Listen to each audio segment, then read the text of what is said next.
Let's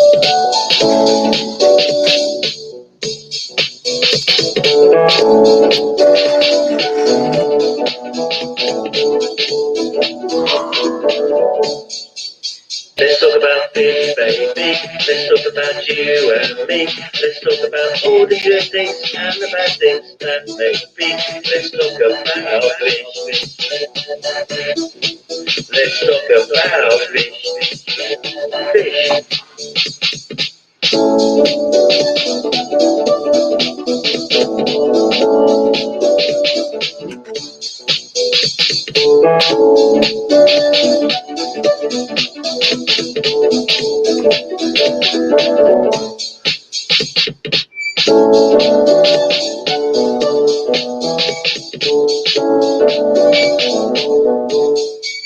Let's talk about fish, baby. Let's talk about you and me. Let's talk about all the good things and the bad things that may be. Let's talk about fish. Let's talk about fish. Fish.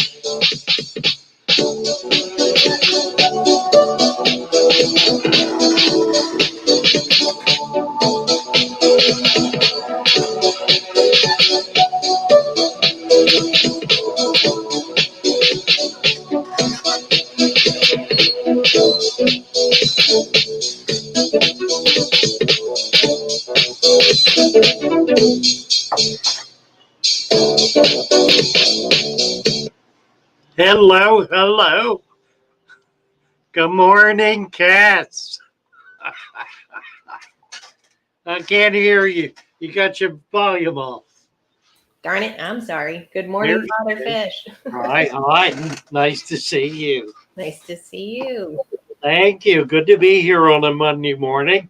A little chill here in Florida. I assume you're as cold as we are. It was a little chilly. I felt like yesterday was a bit colder, though. So Yeah, maybe so. Cassie is on the East Coast, and I am on the West Coast. of Florida. She's just a bit further north than I am, but not very much. She's outside of Orlando. I'm below Tampa, Tampa's about parallel with Orlando, I guess, and I'm about 50 miles south of Tampa. So we're roughly in the same climate, just across the state from each other. That makes a big difference, though, because if I drive just an hour and a half to 2 hours south of here and I get hit Melbourne, all the plants start to change. They become a lot more tropical looking. Yeah. So we're right on that line, and you're right below that line. Yeah, we do still have a lot of tropicals here. Every once in a while, about once every 10 years, we'll have a nasty freeze that'll last 2 or 3 days, and that'll just wipe everything out. Mm-hmm. All the invasive species will die off, and we'll start all over again for another 10 years. Yeah. But it's pretty day out. It's bright and sunny, a little bit of cloud, not a lot. It doesn't even have to freeze. If it gets to the 40s, my ferns start to look burnt outside. They get Oh yeah, you have a lot of ferns on your property too. That's really pretty. Cass has done a few videos of her property and her home, and she has a lovely place. About how far inland from the coast are you? How many miles? I mean, we're just a couple miles away from the river. We're separated. There's a railroad track right there, so we can't quite get to the river because of that railroad track. And then there's the river, so we're where Cape Canaveral starts to kind of turn inland, and we're kind of right below that. Oh, so yeah. We feel kind of inland because of that. We can't quite get to the beach as quickly as you can. Yeah, I'm 1 minute from the beach. Different body of water, but 1 minute from. I'm on the west coast of the East Coast, and Cass is on the east coast of the East Coast. Her husband The worked. mountains to help me with that anymore. It used to be like, Yeah. where's the mountains? So I know where west is.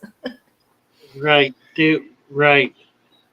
Well, Stephen is in the chat, and he's had some people contact him recently. I have too about him being here with us. People who knew Dr. Bryant from his work um, before he retired from the Norfolk Aquatic Research Center.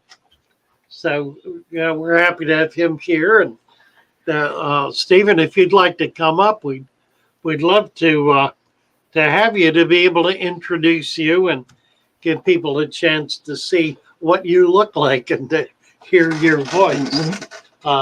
Stephen is a remarkable man. He's retired as a research aquarist, scientist, and he's a veterinarian and specializes in aquatic veterinarian studies. So very few people do that. I don't know how many there are in this country. A handful, I'm sure, no more than. But he's starting a retirement practice of aquatic veterinarian business. So we're just real supportive and excited about that, and want to do everything we can to get the word out about him and about his work. I did receive a phone call about 15 minutes before we came on from a gentleman in Pennsylvania who started by saying to me, "I messed up. My discus tank." So I'm hoping I pointed him to this resource and hope that he'll come up and introduce himself, and we'll have a chance to talk with him and perhaps help him out a bit. Yeah. So we haven't said hello to anybody yet. Last box Fox, Fish and Tactics, David Samsel, Ian Jameis has a question. Let me see if I can get. I want to get over here on YouTube so I can look at this chat better. I need to get the stream up. I've got the question if you need it. Yeah, go ahead. On YouTube so I can look at. Go ahead and read it to me. He has a planted 50-gallon tank with corydoras and guppies, and at least once a week he's finding either a dead guppy or cory, and he's been testing his parameters and can't see anything out of whack. And he says all his other tanks are excellent. Planted 50-gallon tank with cories and guppies. Tell us about your substrate. And tell us what the parameters are. Fine doesn't mean anything to me. I need numbers. Fine to you may not be fine to me. Or fine to me may not be fine to you. So let's have some parameter numbers and describe your substrate, please. Vanoksky is here. Hello, Vanoksky. Gina French. Dreamweaver Aquatics. Ali Sean. Keith Henshaw. Stephen. Michael Long. Jason Sear. Jason's in New Brunswick, Canada, where it is minus 14 centigrade. That's a little cold. About 0, I guess, Fahrenheit. I'll look that one up. Breon Farrell, hello, female beta still has day 5 of quarantine, considering starting a website to sell livestock plants and coral. Breon, if your beta has sick after 5 days, you're frankly lucky she's still alive. What I'd recommend you do is increase the temperature to 86 degrees. That'll get rid of it in 2 days at the outset, and it won't be there anymore. It'll be gone. Just all you have to do is raise the temperature. If you're treating chemically, it's a hit or miss proposition.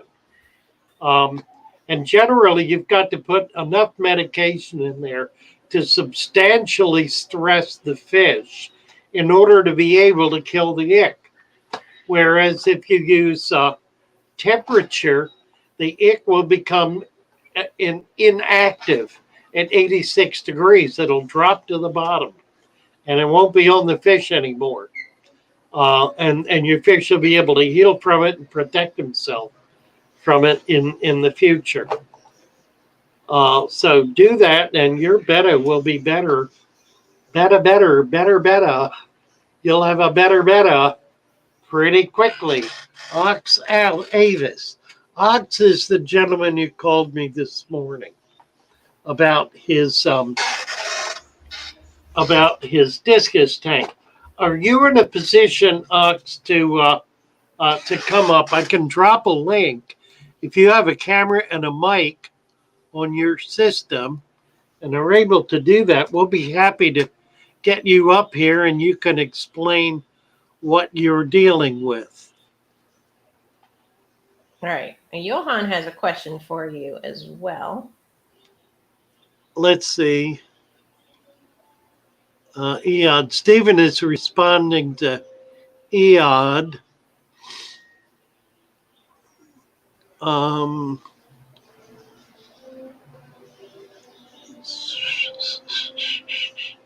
going to let him deal with that since he's on that. Eon is Stephen is talking to Eon, so we'll let them carry on with that. Yeah. What do you have, Cass? What's Johan is saying, do you think deep substrate is the way to go or a way to go? That's a very interesting, well put question, Johan. What do you think? Yes and yes. My prejudice is yes, deep substrate is the way to go, but I do know many people who do not do deep substrate and prefer not to, and they're very effective fish keepers. They're successful fish keepers. It is not certainly the only way. For people who are having a problem, for people who are trying to establish long-term aquariums, it's the best way I've found. I have tanks that are 10 years old and more that have had the same substrate undisturbed for 10 years. And they are very stable tanks that just go on and on and on. So, it's a big part of it is what you're looking for and what you're trying to do.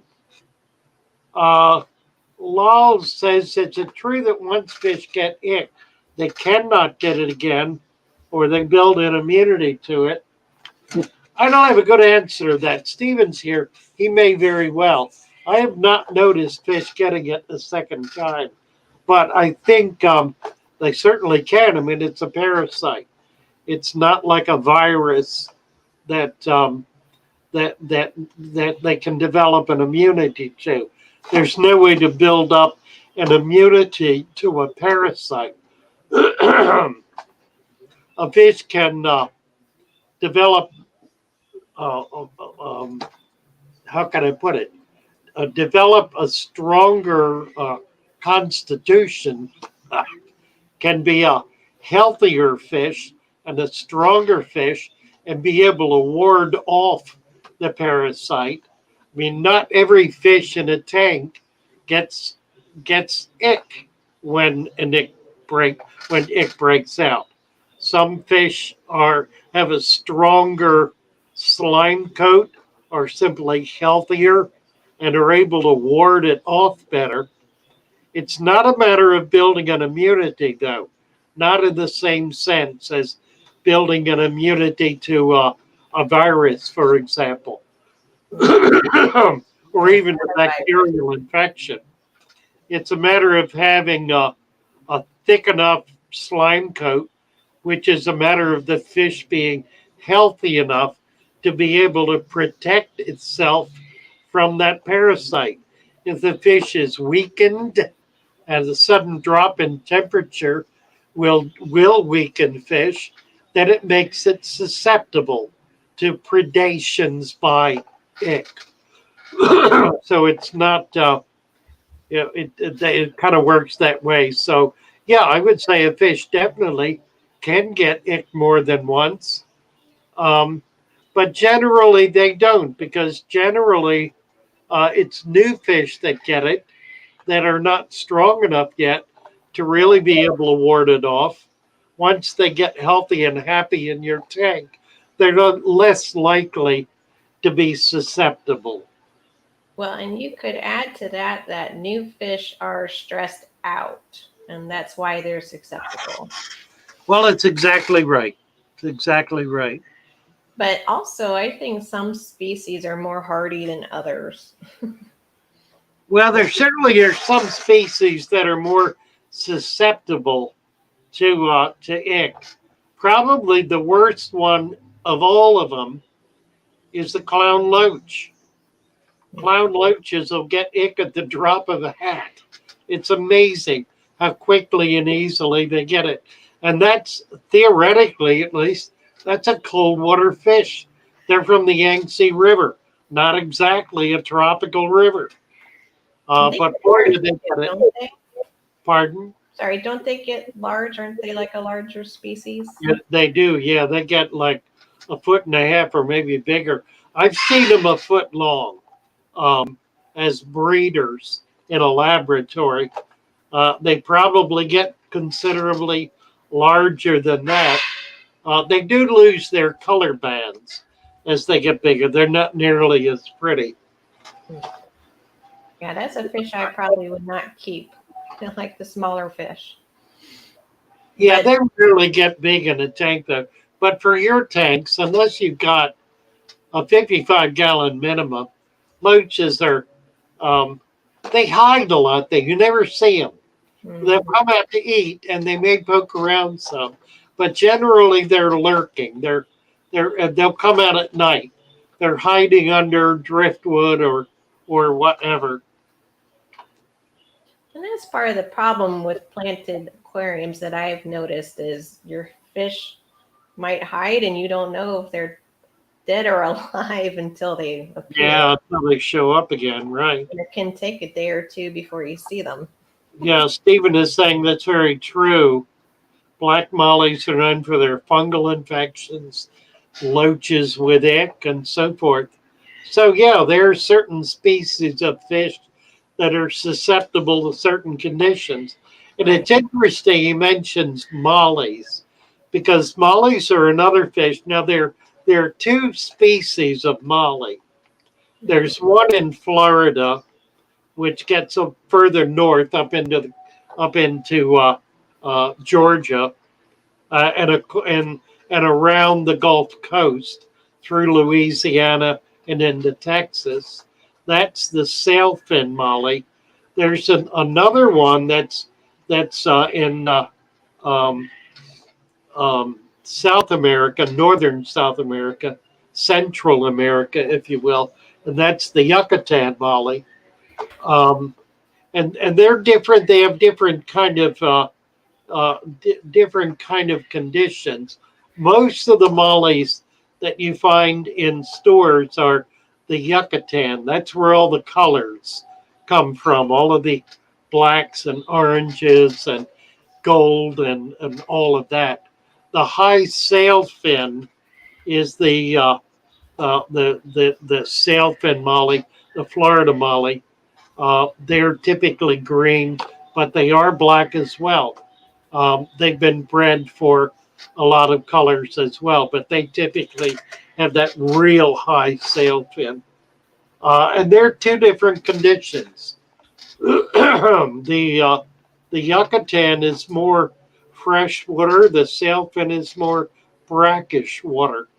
In fact, the sailfin molly can be adapted pretty easily to full saltwater, and will survive once it's acclimated in a saltwater tank, saltwater aquarium, which makes them a really excellent saltwater fish because they're a great algae eater, and they're good at cleaning up algae, and or not an aggressive fish, so they rarely cause problems.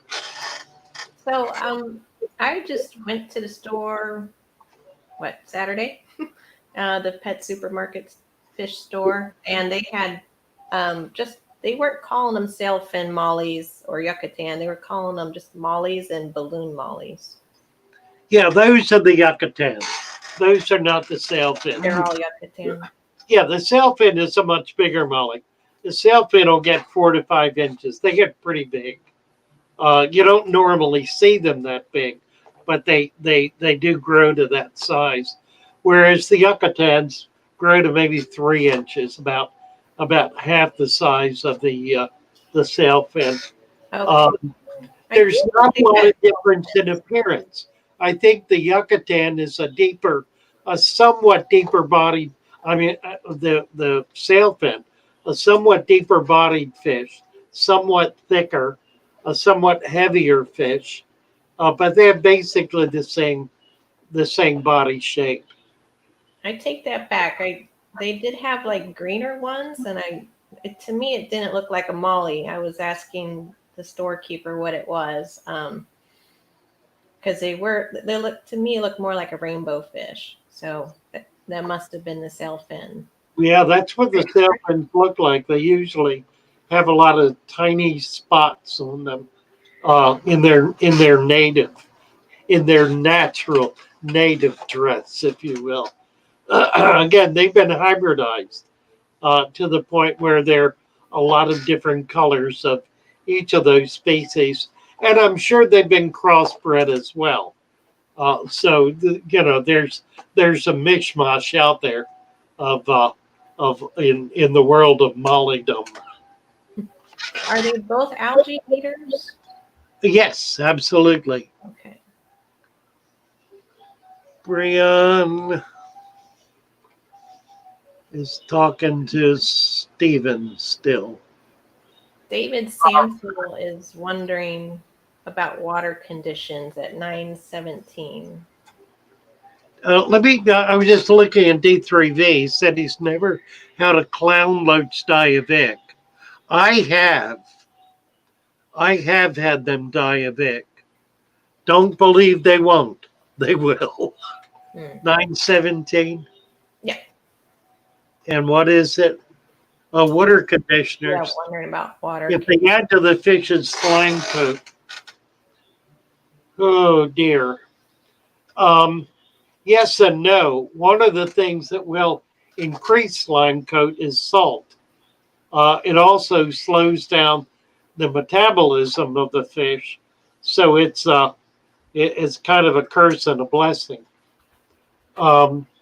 Salt is used, as I said, to slow things down. It will increase slime coat because the fish will increase the slime in order to keep the salt from invading its body. Saltwater fish generally have a denser slime coat than freshwater fish for that very reason, to keep salt out of the body. Salt is a toxin to fish. If the fish drops its slime coat and you put it in saltwater fish, it will stress it substantially. And if it's unable through weakness to be able to regenerate that slime coat, it'll kill it. So you need to be somewhat careful. Salt is not the be all and end all of medication or of helping a fish get well.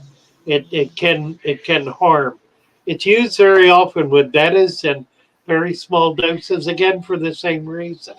It slows down the betta's metabolism and it increases its slime coat. Okay. Alex has an interesting follow-up to that comment at 9:24. I think I saw that. You have have you been told that you have eagle eyes or you're very good at spotting things? Yeah, 24 slime coats. Yeah. Well, no, he made a comment earlier about the types of mollies that I thought this was. He just posted this one. Yeah. Um, let's see. Stephen is saying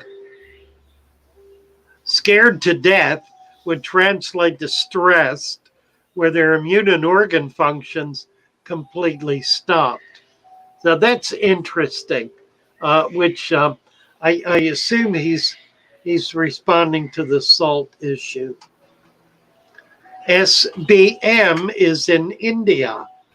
Now, where is the gentleman who came in, um, who called me this morning? I don't want to go all the way back and find you. Make another comment, please, and let's get into your tank.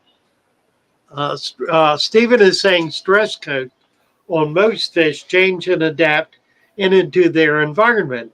That change also makes their organ function go up and down, which causes a domino effect. Interesting. All right. How long does it take egg to fall off at 86 degrees? Basically 1 day. Mm-hmm. Eod would like to know what dosage of salt would you recommend when you're treating for, I guess, for ick? I don't really recommend it at all. I recommend temperature. If you want to talk recommendation, my recommendation is an absolute minimum of 86 degrees. You can go up to 90 without hurting the fish or plants or the organic substrate. But anything in that range, 86 to 90, will knock the ick off the fish. And it'll do it in a day or less. It'll happen really very quickly. And that is in fact all you absolutely need to do. You do not need to put salt in. You do not need to put garlic in. You can do those things if you're careful about it, but they're really not going to help get rid of the ick. What will get rid of the ick is 86 degrees temperature or a little better. Unless it's not ick. Well, now. So if you're still seeing spots, it may not be ick. I remember somebody a while back, a YouTuber, just being so frustrated because he kept increasing his temperature and could not get rid of the ick. And I'm trying to remember how all that worked out. But it was either that his temperature was not increasing or that it was not ick. And I can't remember which it was, but it was certainly one or the other. Well, you could dip your finger in there and find out real soon. Does it feel like real nice water that you might want to go take a bath in? Yeah, really, really.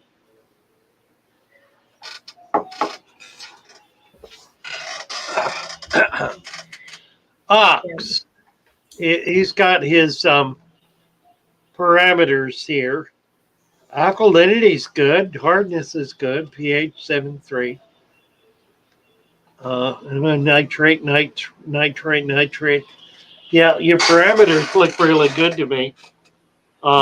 Seems a little high. A little, but it's not going to hurt anything. What did he say anything early on about the problem he's having? I don't think so. I didn't see anything else. Okay, Ox, good. We got your parameters. What's the problem now? What is it that's going on? He has discus in a big tank, and he's done a curious substrate. He put 2 inches of sand in, and then 4 inches of gravel on top of it. I think what I would suggest in order to resolve that would be to put another 2 inches of sand in. That's going to cap the gravel, and that'll solve that problem. So you're not going to be having an open sewer anymore. That's the problem with gravel. Let me say this one time for everybody who's hot to do gravel in their tank. There's one very singular problem with gravel that cannot be overcome except by continuous cleaning. And that problem is that a gravel tank is comparable to an open sewer, sewer, in which waste simply lays on the bottom and remains accessible to the water column. That causes all manner of problems in the water column. It causes excess nutrients. It causes bacterial blooms. It causes problems with water parameters. All of the things that excessive waste in a tank impact the tank with is perpetuated with gravel in the tank. So if you want to overcome that, you cap that gravel, if that's what you've got, with 2 inches of sand. What the sand will do is prevent the water from going down into it, flowing into it deeper than about 2 inches. Below that, the flow is so slow that it's virtually non-existent. Waste, however, will continue to precipitate down into that deeper level. It does not do it in the first 15 minutes. It does not do it in the first 15 days.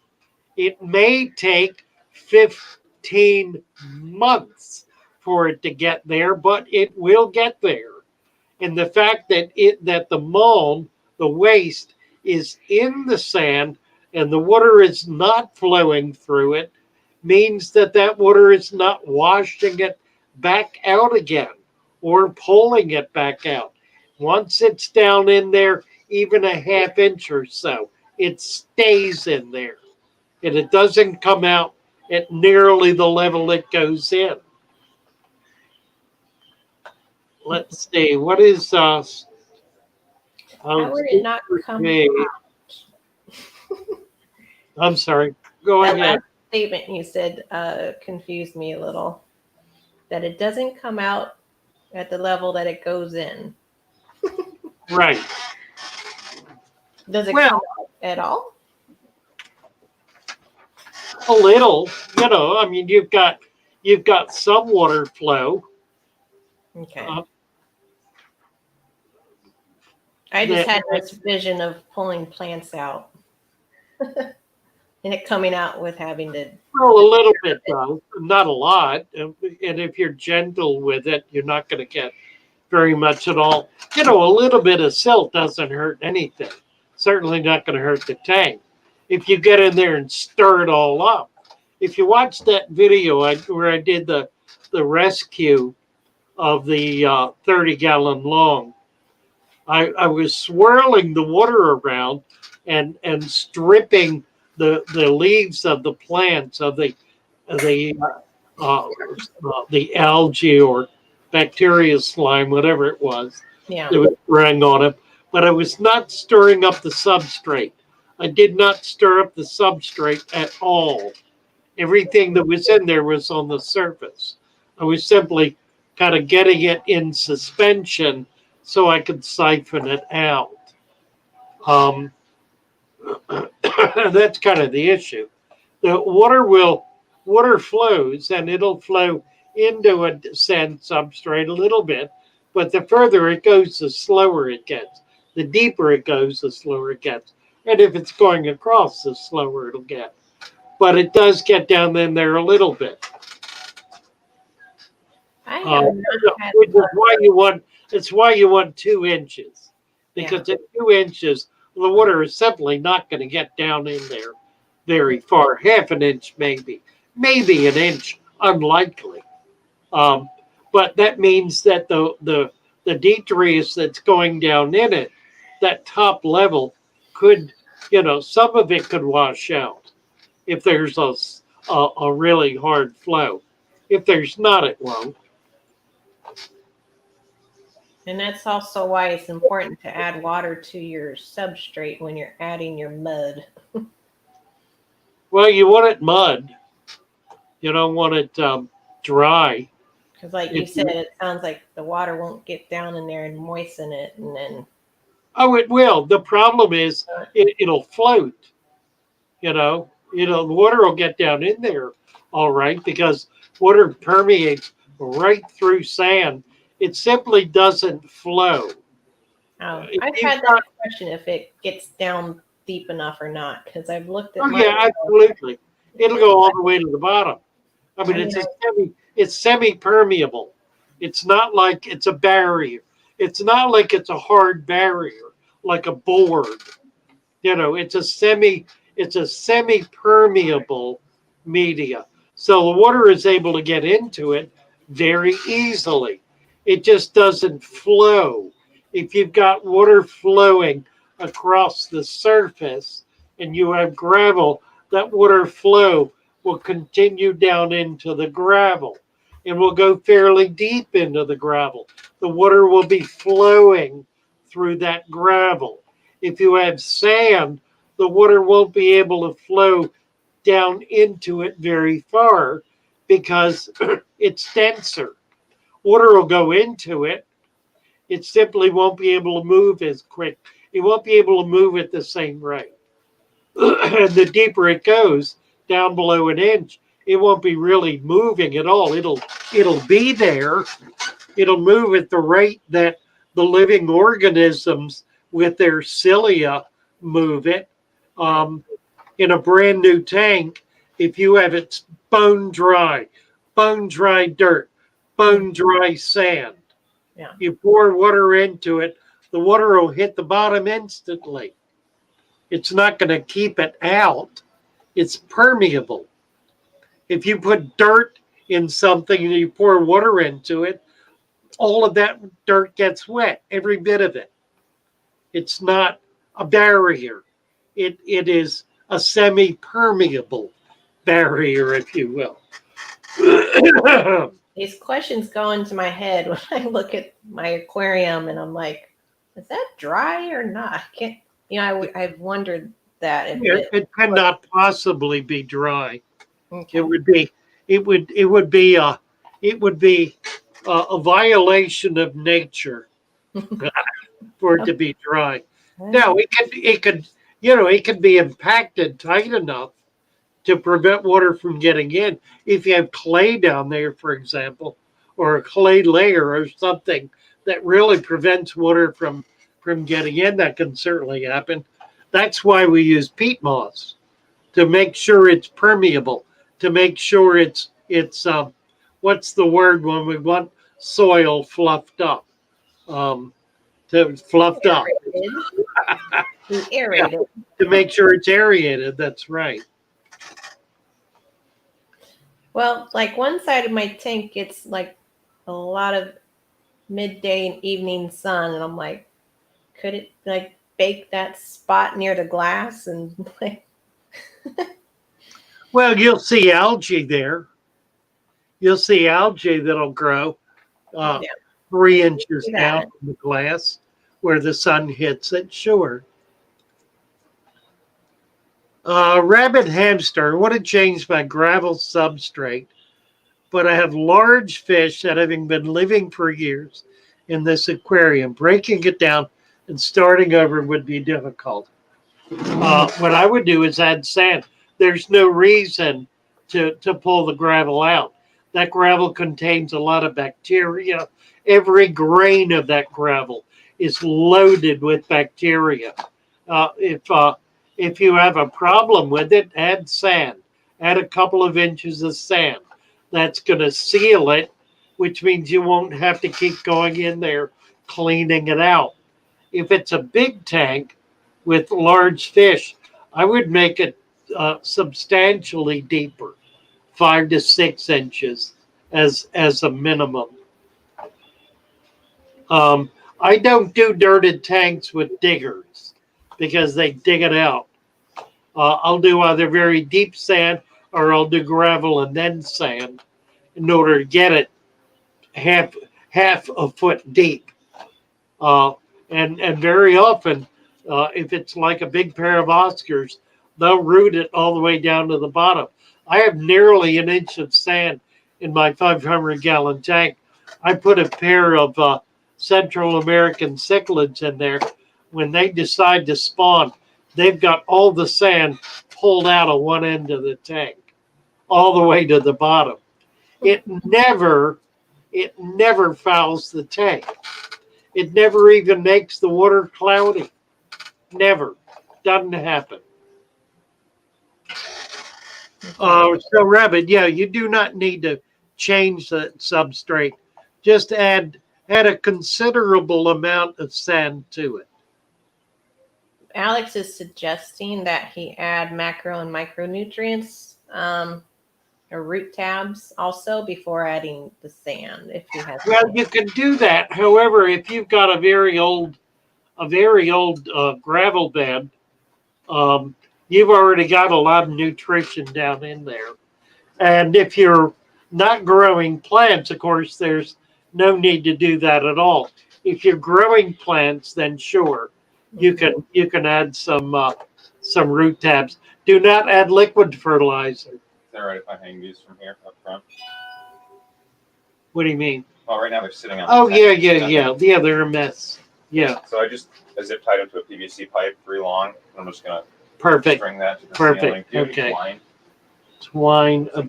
There was some there. There is some monofilament somewhere. I think I see it on the second shelf. What's that green? Yeah, second shelf down. That green. Perfect.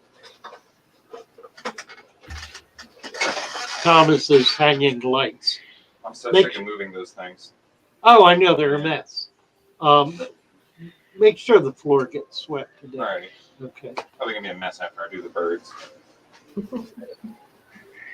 Come to my house and clean my floors too, would you? Yeah, Betsy is not in today, so Thomas is having to take over the bird duties. Columnaris. Stephen has been dealing with a columnaris issue. Yes. Planaria. And Stephen, Alex says planaria means you're feeding too much or have too much waste. You said loaches love planaria, so that's a way to deal with them. Yeah, very often a major problem in your tank is a function of overfeeding. And you may think you're not overfeeding and still be overfeeding. Mm-hmm. It's easy to do. You may think they're eating everything, they're fine. And maybe they are, but that's not the issue. It's the waste they're producing and whether the tank is adequate to handle the waste. I mean, if you're feeding your fish 5 times a day and they're eating every little bit of food you put in there, you're creating a huge biomass in that tank, which the tank may not be prepared to handle. So in that case, even though they're eating all the food, you're still overfeeding. Fish do not need to be full. They do not need to have their hunger satiated. They do not need to sit there and say, I'm really full. I couldn't eat another worm if I saw it sitting there. If the fish gets to that level, there's a good reason to believe it could become sick and could die. An overfed fish is not a healthy fish. It is an unhealthy fish. It is not normal for fish to overeat. It's not normal, for one thing, for them to have that volume of food. When there's a huge volume of food available, the population of fish explodes. And that reduces the amount of food available to each individual fish. Good for breeding. Good for breeding, right. And thank you, David. David, and that's the very issue. Super chat. Right. David Samsdell. We got a super chat. Yes. Or super sticker. I don't know. See if I can. There it is. Where'd it go? Right there. David. Thank you, David, for the super sticker. Appreciate it very much. We're kind of getting distracted here. I don't know if the fellow. We've had a lot going on in the chat. Okay. Stephen has been dealing with a lot of stuff. The fellow who had the discus tank in Pennsylvania, I don't know if he got dealt with or not. He didn't respond after that last comment. He did. Okay, well, let's get a little more information. Tell us about the problem you're having. I never really got to that stage with you. Carol Welch want to lose. Carol Welch wants to know if it's a good idea to keep a pistogramus in a dirted tank. Absolutely, it's a perfect environment to keep them in because it will provide a natural food for the babies, and they will certainly not. They're not diggers. They're not going to root anything up. It'll really be absolutely perfect. I don't know if you wanted to talk at all about cyanobacteria, but you had a question about, is it a small amount of cyanobacteria good or okay? I'm sorry. Nate Hendrickson was asking that at 9:25. Go back up. So, yeah, cyano is generally a problem of overfeeding. If you have cyano, you've got more nutrition in there than the system can handle, and it's built up a bacterial slime that's consuming that excess nutrition. So that's a perfect example of overfeeding. If you've got cyano, you're putting too much food in the tank. It's really just that simple. I would add that it seems very common in new setups with new sand. Yeah, it sure is, because your system has not built up enough bacteria, good bacteria, to be and enough what's the word I want? Enough microbiology to be able to break down the existing waste. I like, with a brand new tank, I prefer not to feed more than once a week. And I feed very tiny amounts in that first week, even as far as the first month goes, to give that system a chance to build up. I also like to add a course of sand from an existing old tank, just a thin layer, to a brand new tank in order to bring living culture into that tank, in order to get it cultured and get it kind of kick-started. I do not buy the principle that you set up a sterile tank and sit there and wait for a month for it to build up nitrifying bacteria or organic matter or whatever. I don't buy that. It takes, for one thing, a whole lot longer than 1 month to get such stuff built up. I would rather start at the end of that process than at the beginning of it. I mean, Lord knows we used to urinate in fish tanks in order to create ammonia so that we would get ammoniating bacteria going. It was, it was, there was a level of insanity about early fish keeping that thank God we've gotten over at least to some extent. Although I'm not sure with all of the urea based medications that are out there that we really gotten over anything at all. The reality is, if you'll do an inch of dirt, mud, 2 inches of sand, and then lay some sand on top of that from an existing tank, just a very thin, paper thin layer, a 16th of an inch or less. That'll bring an enormous amount of life into that tank and will seed the whole thing very, very quickly.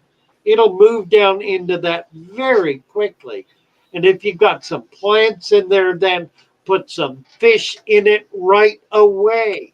Don't wait a month before you put fish in your tank. You're simply putting off the tank being able to develop the ability to maintain them. Put a few, don't load it up. Don't put 500 fish in a 10-gallon tank day one. Put 5 1-inch fish in day one.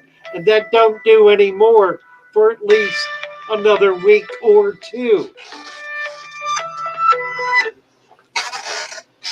Take your time and go slow, but don't not go slow. Don't do nothing. Do something. Right. Get something going on. Just make sure it's controlled and limited and not overwhelming. And you'll really get a sense of that. You do this a few times and it becomes pretty clear, how to do it. You won't it a lot of it is kind of art for it's like a lot of things. You develop skills. It's a skill. And you develop the skill through doing it over and over again.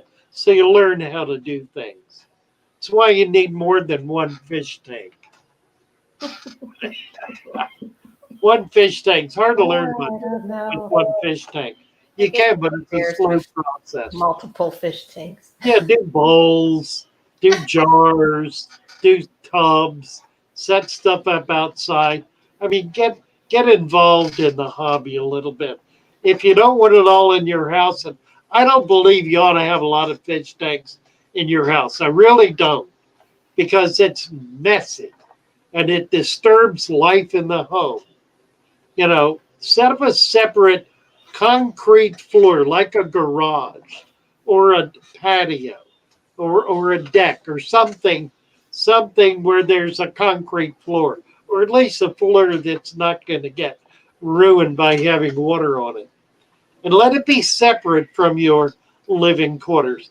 You don't need to have 100% humidity in your bedroom, for God's sake. You really don't.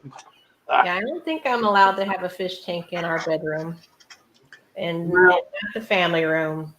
And I got, a little bit of eyebrow raising at putting it in the guest bedroom. Gina says, fish always act like they're starving. Yes, they do, because they're always hungry. A hungry fish is a healthy fish. If it's hungry, it's healthy. If it's not hungry, it's sick. A hungry fish is a healthy fish. Nate has another question. He was wondering about, would it be beneficial to cap fluval stratum? Absolutely. Yeah, any of the synthetic substrates that contain nutrition or that are sufficiently granular that water will easily flow through them, those will benefit from being capped. Hope that helps. So many people just use that though and don't cap it. Yeah, then you got to clean it all the time. And you wind up with a lot of nutrition in the water column which causes other kinds of problems. You can always sprinkle a little on the top of the sand if you like the look of it. That's perfectly fine. Any of you who can get on Discord, there's a picture of a tank on there. I'm trying to remember whose it was, and it won't come to me, that had exquisitely beautiful substrate. He had a kind of a gravel rock, a river rock gravel mixed with sand, and it was really very pretty. A beautiful substrate. And deep. I think it was 3 to 4 inches deep. Let's see. Ram Kumar says, I'm brand new. Can I put 1 inch sand, 2 inches sand substrate? Start with a 15-gallon, 1 inch sand, and 2 inch sand substrate. Don't understand your question. Are you saying 1 inch dirt and 2 inch sand? That would be fine. I think you've got a typo there. 1 inch dirt and 2 inch substrate. That's the formula, basically. What else have we got here? Where are we? What time is it? How are we doing? 9:56. We're getting down to 10 o'clock. I am not at all satisfied that we dealt with the gentleman who was having problems with his discus. And I can't go all the way back. Maybe he's not here anymore. But I want to be able to deal with that. I asked him to come up. He did post his water parameters. There seemed nothing wrong with that. But then I wanted to find out what the problem was. Right. And we never found an answer to that. Maybe it's in there, but we haven't found it. So please, if you're still with us, Stephen says there are 2 types of starter bacteria, actual nitrobacteria, and then basically fish waste to jumpstart the nitro cycle. He always suggests using the actual bacteria. I've started mixing liquid fish fertilizer in my substrate in order to be able to generate that elementary bacterial bloom. Ox just replied saying he's going to give you a call later. Oh, good. Okay, that's fine. Johan Martin said, "What's your take on how to cycle a filter? You can run it in an old tank for a month. Depends what kind of filter. Sponge filters, for example, just run them in an old tank for a month." Okay. What you got? Anything else, Cass? I do. I have about 3 things. All right, let's do them. Go ahead. Ultramagnetic wanted to know what meds and foods did Henry Hall use back in the day? What meds and food? And food. Mm-hmm. He did not use any meds at all. At least not to my knowledge. And I never found any meds anywhere. Food-wise, he had big fish. Big fish. 2 foot, 3 foot, 4 foot fish. Big fish. Once a month, he would go up to Frederick, Maryland, just outside of Frederick, to Fish Hatchery Road in Thurmont and buy goldfish. Some of them would be a foot long. He would buy several grades, several sizes of goldfish, and bring them all back alive and feed them all out immediately. So they would feed his fish basically once a month. His theory was that the best food for fish was fish. So that's what he fed. But again, he had big fish. He didn't have any little fish.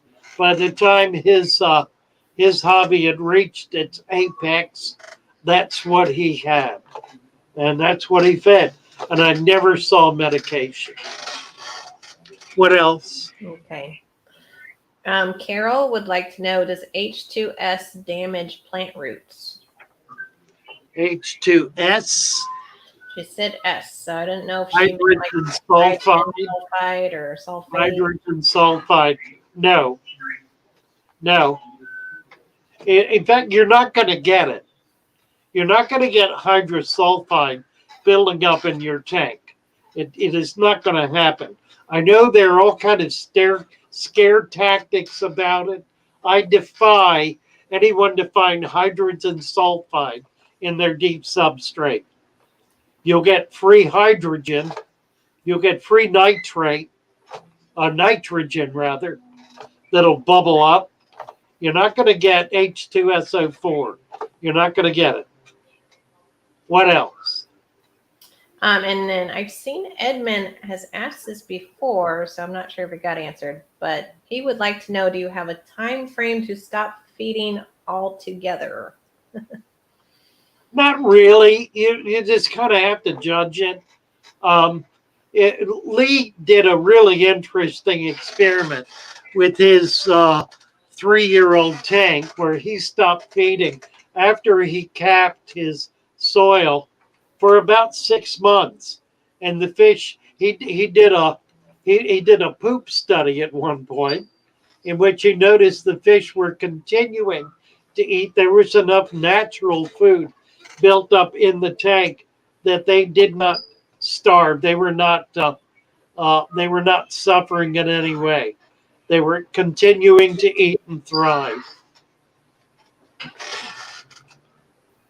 Jameis, I've been using liquid fertilizer.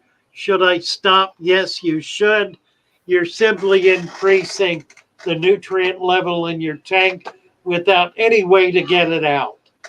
Even if you've got a bunch of plants that take their nutrients out of the water column, you're going to be so overburdened in that water column with nutrients that it will foul the tank. It's not a good thing to do. Liquid fertilizers are not a good thing to use.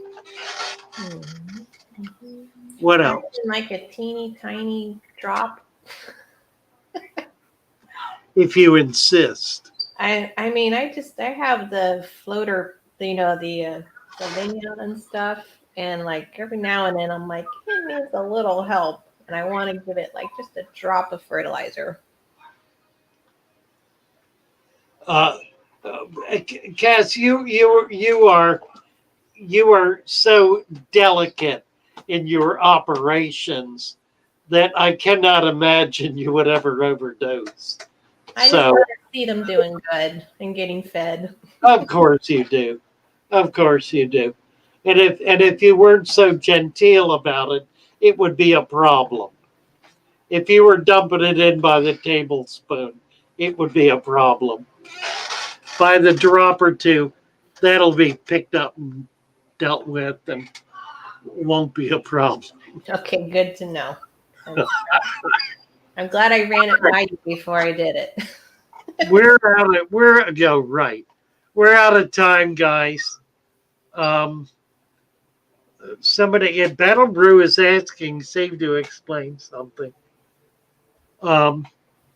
We can leave the chat open. We'll leave the chat open for about 10 minutes. Anybody who wants to continue a conversation here is welcome to. I need to move along here with the stream, so let me find a piece of music, and we'll go off with a bang, not a whimper. I noticed you kept your fancy headgear on today. Yeah, I don't know. At the beginning. I just kind of like it. I don't know. Keeps your head warm. I suppose. let's see. Let's do Lee.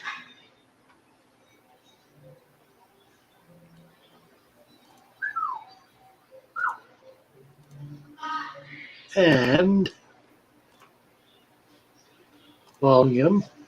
Oh, I forgot. Did you see Danikin's super chat? I'm sorry. You had No, I didn't. Another one, Danikin. David Samsel. Danikin says, I made it. Hope you're having an amazing day. And he did send Absolutely am. I was on with Danikin and his wife with Danny and Kenny last night. They were having a lot of fun. I do not see, but thank you. Thank you, Kenny. Very, very much. Appreciate you guys. Thank you there it is right there. Thank you so much. Hope you're having an amazing day as well. Let's get this up and going. Here we go. Father fish. Bye all. Bye. One place to go to if you have thick. Your fish may itch or even flash. So Father Fish is your one-stop cap. Capital with an inch of sand. Capital with an inch of sand. Raise the temperature with a helping hand. And add some garlic on top of that sand. The itch will go, your plants will grow, and all of your fish will have a happy home. Father Fish, so Father Fish, your one-stop wonder if you keep fish. Starring Sir Father Fish and all his followers on the Father Fish channel. Over to you, Sir Father Fish. Thank you, Lee, very much. Nice to have you all with us today. I'm gonna end the broadcast. Let's see. I can't leave it up. It'll stay up for a few minutes.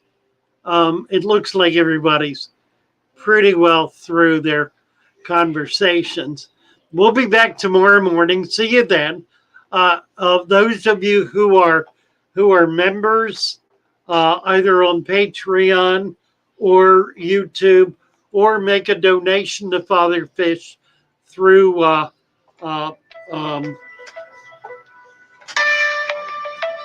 PayPal, are welcome to join us on Discord, where we'll get you up and you may share in an ongoing 24/7 chat there. Delighted to have you all with us. Thank you for coming in, and we will see you in the morning, 9 o'clock. Take care. God bless. Have a wonderful day.